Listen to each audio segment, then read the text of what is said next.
Broiler মুরগি খেতে অনেকেই পছন্দ করে, কিন্তু একই রকম স্বাদ, একই রকম রান্না, একঘেয়ে রান্না কারো পছন্দ হয় না। রান্নার মধ্যে একটুখানি চেঞ্জ আসলে সবারই খেতে ভালো লাগে।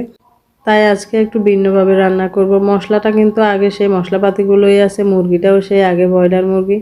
শুধুমাত্র আগে আমরা রান্না করার আগে সব মশলাপাতি বেটে নিতাম, তারপর ভেজে নিতাম।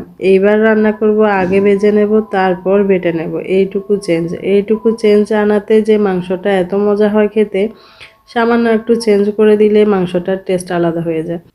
আচ্ছা, এখানে আমি যে মশলাপাতিগুলো ব্যবহার করছি এগুলোর কথা আলাদাভাবে বলার কিছু নাই। আমরা নর্মালি যে মাংস রান্না করি যে মশলাগুলো দিয়ে, আমি সেই মশলাগুলো ব্যবহার করছি।